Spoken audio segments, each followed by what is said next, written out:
வணக்கம். ஆகஸ்ட் 17 அன்னைக்கு நான் ஒரு ஸ்டாக் ரெக்கமெண்டேஷன் குடுத்திருந்தாங்க. அனூப் என்ஜினியரிங். அது வந்து அரவுண்ட் 1700 டூ 1800 அந்த ரேஞ்ச்ல இருக்கும்போது நான் ஒரு பை ரெக்கமெண்டேஷன் குடுத்தேன். ஸ்டாப் லாஸ் 1650, டார்கெட் 2250 அப்படின்னு நான் குடுத்திருந்தேன் ஆகஸ்ட் 17 அன்னைக்கு. இந்த ரெக்கமெண்டேஷன் பார்த்தீங்கன்னா, நான் இன்ஸ்டிடியூஷனல் ஆக்டிவிட்டி பேஸ் பண்ணி தான் குடுத்திருந்தேன்.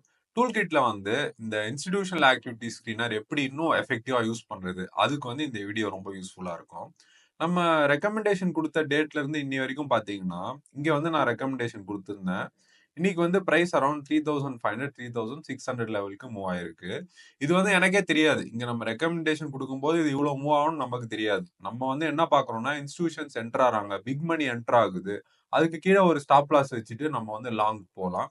எவ்வளவு தூரம் வரைக்கும் அவங்க இன்ஸ்டிடியூஷன்ஸ் தொடர்ந்து அதுல அக்ரேஷன் காமிக்கிறாங்களோ, அது வரைக்கும் நம்ம ஹோல்ட் பண்ணிட்டே வரலாம். இந்த இன்ஸ்டிடியூஷனல் ஆக்டிவிட்டி ஸ்கின்னர் பேஜ்ல பாத்தீங்கன்னா சிம்பல் அப்படின்னு இருக்குங்க. அதுல வந்து நான் இங்க அனூப்னு டைப் பண்ணிக்கிறேன். இங்க பாத்தீங்க அப்படின்னா அனூப் என்ஜினியரிங்ல எந்தெந்த தேதியில வந்து இன்ஸ்டிடியூஷனல் ஆக்டிவிட்டி அதாவது பிக் மணி ஆக்டிவிட்டி வந்திருக்கு அப்படிங்கிறது இங்க லிஸ்ட் வரும். நான் ரெக்கமெண்டேஷன் கொடுத்த டேட் பாத்தீங்கன்னா 17th ஆகஸ்ட். இந்த டேட்ல நான் கொடுத்திருக்கேன் 17th ஆகஸ்ட். அதுக்கு முன்னாடி இன்ஸ்டிடியூஷனல் ஆக்டிவிட்டி எப்படி இருந்திருக்கு அப்படிங்கிறத இங்க நீங்க பார்க்கலாம். ஸோ 1 ஆகஸ்ட்ல இருந்தே வந்து தொடர்ந்து இன்ஸ்டிடியூஷனல் ஆக்டிவிட்டி வந்துட்டே இருக்கு அனூப் என்ஜினியரிங்ல.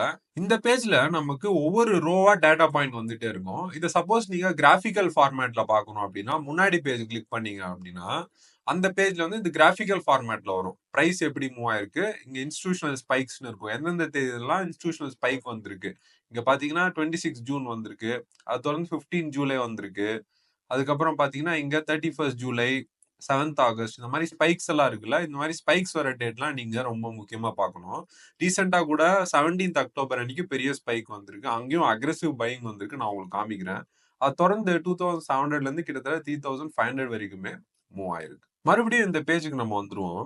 இந்த பேஜ்ல நம்ம வந்து இந்த 7th ஆகஸ்ட்ல இருந்து 16th ஆகஸ்ட் வரைக்கும் இந்த ஆக்டிவிட்டி மட்டும் நம்ம ஃபில்டர் பண்ணுவோம்.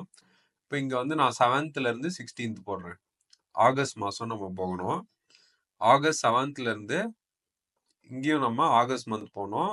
ஆகஸ்ட் 16th வரைக்கும். இப்போ நான் ஃபில்டர் பண்ணிட்டேன். 7th இருந்து 16th வரைக்கும் தொடர்ந்து இந்த அனூப் என்ஜினியரிங்ல இன்ஸ்டிடியூஷனல் ஆக்டிவிட்டி வந்திருக்கு.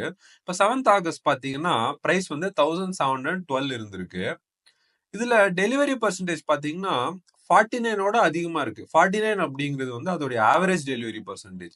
ஸோ ஆவரேஜ் டெலிவரி பெர்சன்டேஜ் 49 இருக்கு. ஆனா 7th August actual delivery percentage பாத்தீங்கன்னா 76% இருக்கு. சிக்னிபிகன்ட்லி ஹையரா இருக்கு. அது மட்டும் இல்லைங்க, இங்க டெலிவரி குவான்டிட்டி நான் போட்டிருக்கேன். 14,600 தான் டெலிவரி குவான்டிட்டி. யூஸ்வலா ஆவரேஜ் டெலிவரி குவான்டிட்டி அனூப்ல.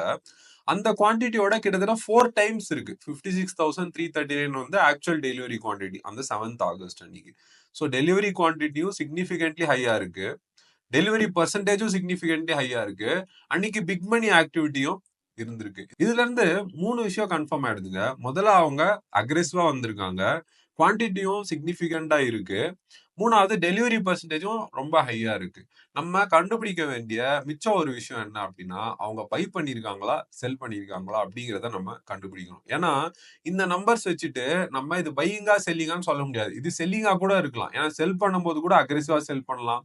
செல் பண்ணும்போது கூட சிக்னிஃபிகண்டா ஹையர் குவான்டிட்டி செல் பண்ணலாம். டெலிவரி பர்சன்டேஜ்னா அன்னைக்கு வந்து அந்த பொசிஷன் க்ளோஸ் கூட பண்ணலாம்ல. ஸோ செல் பண்ணியும் டெலிவரி கொடுக்கலாம், பை பண்ணியும் வந்து டெலிவரி எடுக்கலாம். ஸோ இந்த டெலிவரி பர்சன்டேஜ் அப்படின்னா வெறும் பையிங் அப்படின்னு வந்து நீங்க மைண்ட்ல வச்சுக்காதீங்க. அதே போல டெலிவரி குவான்டிட்டினா இங்க வெறும் பையிங் தான் நடந்திருக்கு அப்படின்னு கிடையாதுங்க. இது வந்து பையிங்காவும் இருக்கலாம், செல்லிங்காவும் இருக்கலாம். நம்ம இந்த பேஜ்ல இருந்து என்ன கண்டுபிடிக்க முடியும்னா, இன்ஸ்டிடியூஷனல் அக்ரஷன் ஹையா இருக்கு, டெலிவரி குவான்டிட்டி ஹையா இருக்கு, டெலிவரி பர்சன்டேஜ் ஹையா இருக்கு. இப்போ பையிங்கா செல்லிங்கா அப்படிங்கிறத நம்ம கண்டுபிடிக்கணும். அதுக்கு நம்ம வந்து சார்ட்ஸ் போனாதான் கண்டுபிடிக்க முடியும். அதுக்கு நான் என்ன பண்றேன் அப்படின்னா, இங்க வந்து அனூப் என்ஜினியரிங் உடைய சார்ட் நான் லோட் பண்ணியிருக்கேன். ட்ரேடிங் வியூல இருந்து லோட் பண்ணியிருக்கேன். சிம்பிள் பிரைஸ் அண்ட் வால்யூம் மட்டும் கீழே இருக்கும். அதை மட்டும் நான் லோட் பண்ணியிருக்கேன். நமக்கு இப்போ 7th ஆகஸ்ட் போகணும். இப்போ நம்ம இங்க என்ன பண்றோம்னா, இதை கிளிக் பண்ணிட்டு ரிவர்ஸ்ல போனீங்கன்னா 7th ஆகஸ்ட் நீங்க போயிடலாம். ஈஸியா போயிடலாம். மேனுவலா போகணும்னு அவசியம் இல்லை. ஸோ நான் ஏற்கனவே அந்த மார்க் பண்ண லெவல்ஸ்லாம் சார்ட்ல ஆல்ரெடி இருக்கு. இதுல நம்ம குறிப்பா 7th ஆகஸ்டுக்கு வருவோம். சரிங்களா? இங்க பாத்தீங்கன்னா இதுதான் அந்த 7th ஆகஸ்ட். 7th ஆகஸ்ட் இங்க ஸ்டார்ட் ஆகுது இந்த லைன்ல. இங்க முடியுது. சரிங்களா? இந்த தேதியில பாத்தீங்கன்னா வால்யூம் வந்து பெருசா ஒரு ரெட் கேண்டில் ஃபார்ம் ஆயிருக்கு. இந்த ரெட் கேண்டில் பார்த்துட்டு நிறைய பேர் என்ன முடிவு பண்ணியிருப்பாங்கன்னா, இது வந்து செல்லிங் வால்யூம் அப்படின்னு நிறைய பிகினர்ஸ் முடிவு பண்றதுக்கான வாய்ப்பு இருக்கு. நீங்க வந்து ஒரு வால்யூம் சார்ட் ஸ்டடி பண்ணும்போது இந்த வால்யூமோட கலர் பார்க்கவே கூடாதுங்க. ஏன் அப்படின்னா, இந்த கலரை டிசைட் பண்றதே இந்த கேண்டில் தான். இப்ப இந்த கேண்டில் ரெட் கலர்ல முடிஞ்சிருக்கா? இங்க பாருங்க. நான் இன்னும் இதை பெருசு பண்றேன். இது ரெட்ல க்ளோஸ் ஆயிருக்கு. அதனால இந்த வால்யூமையும் அவங்க ரெட் கலரா மாத்தி விட்டுருக்காங்க. இது ரெட்ல க்ளோஸ் ஆயிருக்கு. இந்த வால்யூம் ரெட் கலர்ல இருக்கு. இது 3ம் பாத்தீங்கன்னா கிரீன்ல இருக்கு. கீழ இருக்கிற 3 வந்து கிரீன்ல இருக்கு.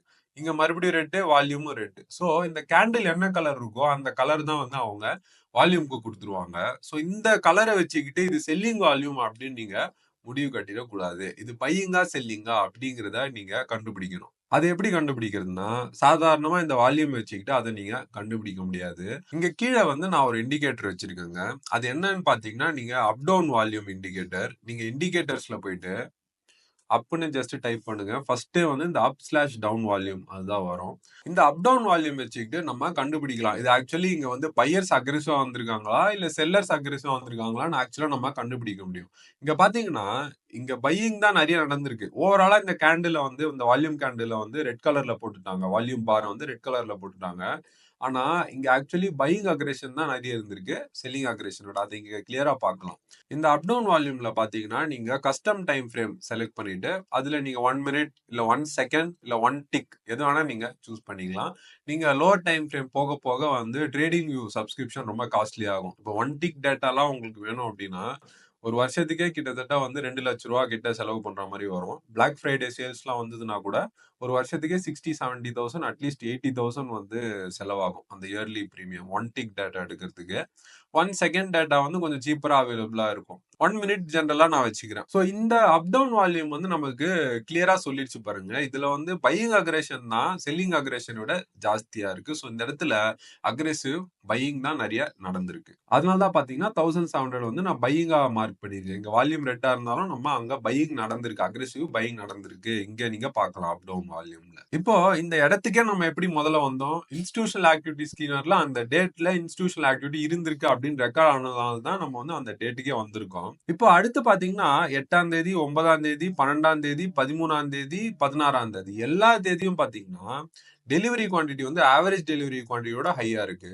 டெலிவரி பர்சன்டேஜ் வந்து ஆவரேஜ் டெலிவரி பர்சன்டேஜோட ஹையா இருக்கு. இந்த டேட்ல பாத்தீங்கன்னா ஆவரேஜ் டெலிவரி 49, இது வந்து ஆக்சுவல் டெலிவரியும் 49 தான். ஆவரேஜ் டெலிவரி பர்சன்டேஜோட கொஞ்சம் கம்மியா இருந்ததுனால நான் ரெட் கலர்ல மார்க் பண்ணுவேன். பட் இது ஆல்மோஸ்ட் சேமா தான் இருக்கு. ஸோ எல்லா நாளும் டெலிவரி குவான்டிட்டி சிக்னிஃபிகன்ட்லி ஹையா இருக்கு.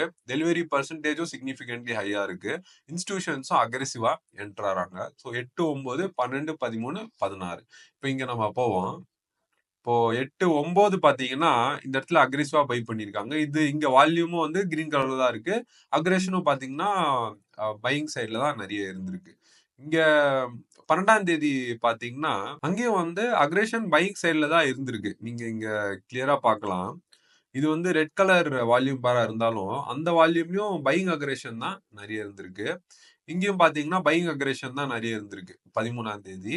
சோ ஒவ்வொரு நாளும் படிப்படியா ஒரு லெவல் மேல வந்து இன்ஸ்டிடியூஷன்ஸ் அக்ரெசிவா என்டர் ஆயிட்டு இருக்காங்க. சோ அங்கேயே வந்து நான் டிசைட் பண்ணிட்டேன் இது வந்து ஒரு நல்ல ஒரு பிக்கா இருக்கும். இது வந்து நமக்கு ஆப்போசிட்டாவும் போகலாம். இங்க இருந்து கீழே கூட போகலாம். நமக்கு தெரியாது. ஏன்னா புது புது இன்ஃபர்மேஷன் வரும்போது பிரைஸ் கீழே கூட போகலாம். நான் என்ன பண்ணேன்னா இங்க கீழே ஒரு ஸ்டாப் லாஸ் நம்ம வச்சுட்டோம். எங்க கொடுத்திருக்க ஸ்டாப் லாஸ் 1650ல ஸ்டாப் லாஸ் கொடுத்திருந்தேன். அந்த இன்ஸ்டிடியூஷனல் ஆக்டிவிட்டி லெவல்ஸ்க்கு கீழே வந்து நான் ஸ்டாப் லாஸ் கொடுத்துட்டு நம்ம வந்து இங்க லாங் போலாம் அப்படின்னு நான் வந்து கொடுத்திருந்தேன். இப்போ நம்ம ரீசெண்டா வந்து என்ன நடந்திருக்குன்னு பார்ப்போம். நம்ம நவம்பர் 12th இன்னைக்கு நவம்பர் 12th. ஸோ 12th வரைக்கும் நான் போடுறேன். இங்க பாத்தீங்கன்னா 17வது அக்டோபர் இன்ஸ்டிடியூஷனல் அக்ரேஷன் பாத்தீங்கன்னா 5.25. யூஸ்வலா இந்த அப் ட்ரெண்ட்ல நம்ம இன்ஸ்டிடியூஷனல் அக்ரேஷன் பாத்தீங்கன்னா 1 இல்ல 2 அந்த லெவல்ஸ் தான் இருந்திருக்கு. ஆனா 17th அக்டோபர் மட்டும் பாத்தீங்கன்னா 5.25 டைம்ஸ் வந்து அக்ரெசிவா வந்திருக்காங்க. அதாவது நார்மல் அக்ரேஷன் வந்து 1ன்னு வச்சுக்கிட்டா கிட்டத்தட்ட 5 மடங்கு வந்து இன்னும் அக்ரெசிவா வந்திருக்காங்க. டெலிவரி குவான்டிட்டி பாருங்க 17,000 தான் ஆவரேஜ் டெலிவரி குவான்டிட்டி. ஆனா 2 லட்சம் குவான்டிட்டி வந்து டெலிவரி எடுத்திருக்காங்க. டெலிவரி பர்சன்டேஜ் பாருங்க 91% வந்து டெலிவரி எடுத்திருக்காங்க. எவ்வளவு பிரைஸ்ல 2,719 ரூபீஸ்ல வந்து டெலிவரி எடுத்திருக்காங்க. அகைன் இது ஏற்கனவே அவங்க பை பண்ணிருக்காங்கன்றதுனால தான் நான் டெலிவரி எடுத்திருக்காங்கன்னு நான் ஆல்ரெடி சொல்லிட்டேன். பட் இதுல இருந்து நமக்கு என்ன தெரியுதுன்னா இன்ஸ்டிடியூஷன்ஸ் அக்ரெசிவா வந்திருக்காங்க. டெலிவரி ஒண்ணு எடுத்திருக்காங்க இல்ல குடுத்திருக்காங்க பெருசா. டெலிவரி பெர்சன்டேஜும் ஒண்ணு எடுத்திருக்காங்க இல்ல குடுத்திருக்காங்க. அதுவும் ஹையா இருக்கு. இப்ப நம்ம பண்ண வேண்டியதெல்லாம் அந்த 17த் அக்டோபர் வந்து பையிங் பண்ணியிருக்காங்களா, செல்லிங் பண்ணியிருக்காங்களா நம்ம கன்ஃபார்ம் பண்ணணும். அதுக்கு நம்ம சார்ட்டுக்கு தான் போகணும். அதுக்கு நம்ம இந்த கோ டு போயிட்டு 17வது அக்டோபர் கோ டு போனோம்னா இதுதான் அந்த 17வது அக்டோபர். இங்க பாருங்க இந்த டேட் தான் 17வது அக்டோபர். அங்க வந்து பாத்தீங்கன்னா கிட்டத்தட்ட 11:15க்கு அக்ரெசிவா பை பண்ணியிருக்காங்க. ஃபுல் அக்ரேஷன் அந்த பர்டிகுலர் கேண்டில்ல செல்லிங்கே வந்து ஜாஸ்தி கிடையாது. ஃபுல் பையிங் அக்ரேஷன் தான். இங்கேயும் பாத்தீங்கன்னா பையிங் அக்ரேஷன் தான். செல்லிங் ஜாஸ்தி கிடையாதுன்னா இங்க செல்லிங்கும் இருக்கு. செல்லிங் அக்ரேஷன் ஜாஸ்தி இல்ல அப்படின்னு அர்த்தம். பையிங் அக்ரேஷன் ஜாஸ்தியா இருக்கு. பொதுவா நிறைய பேர் என்ன நினைச்சிட்டு இருப்பாங்கன்னா இன்ஸ்டிடியூஷன்ஸ் வந்து ஒரு டேட்ல என்ட்ரி ஆறாங்கன்னா அந்த டேட்ல வந்து பிரைஸ் பயங்கரமா ஷூட் அப் ஆகும் 4% 5% ஷூட் அப் ஆகும். அது வந்து தவறுங்க. இந்த டேட்ல பாத்தீங்கன்னா பிரைஸ் மூவ்மெண்ட்டே வந்து ஓப்பன் டு க்ளோஸ் பாருங்க பிளாட்டா தான் இருந்திருக்கு. ஆனா அந்த ஓப்பன் டு க்ளோஸ் வந்து சைலண்டா அவங்க என்டர் ஆயிருக்காங்க. இங்கேயும் பாத்தீங்கன்னா towards end of the day buying aggression இருந்திருக்கு. இதனால தான் நான் வந்து முன்னாடி சொல்லியிருக்கேன் பிரைஸ் மூவ்மெண்ட்டை வச்சுக்கிட்டு மட்டும் அங்க வந்து இன்ஸ்டிடியூஷன்ஸ் வந்திருக்காங்க இல்ல வால்யூம் வச்சுக்கிட்டு மட்டும் அங்க இன்ஸ்டிடியூஷன் வந்திருக்காங்கன்னு நம்ம சொல்ல முடியாது. நம்ம இந்த மாதிரி லேயரா போய் அனாலிசிஸ் பண்ணாதான் நமக்கு வந்து உண்மையிலேயே அங்க இன்ஸ்டிடியூஷன்ஸ் வந்திருக்காங்களான்னு தெரியும். இந்த டேட்ல கன்ஃபார்மா வந்து இன்ஸ்டிடியூஷன்ஸ்னா எஃப்ஐஏயா டிஏயா நமக்கு சரியா தெரியாது. ஆனா பெரிய ஆளுங்க யாரோ வந்து இங்க அக்ரெசிவா என்டர் ஆயிருக்காங்க. தொடர்ந்து இவங்க இன்னும் அக்ரேஷன் காட்டுறதுக்கான வாய்ப்புகள் இருக்கு. ஸோ ரொம்ப சிம்பிளுங்க. இங்க வந்து இன்ஸ்டிடியூஷனல் அக்ரேஷன் பேஜ்ல அந்த டேட்டா முதல்ல வருதான்னு பாருங்க. எந்த லெவல்ல இன்ஸ்டிடியூஷனல் அக்ரேஷன் வந்திருக்கு, எவ்வளவு பவர்ஃபுல்லா இருந்திருக்கு அப்படின்னு பாருங்க. டெலிவரி குவான்டிட்டி செக் பண்ணுங்க. டெலிவரி பர்சன்டேஜ் செக் பண்ணுங்க. 3 வந்து பாசிட்டிவா இருக்கு அப்படின்னா அந்த டேட் பையிங் நடந்திருக்கா, செல்லிங் நடந்திருக்கான்னு பாருங்க.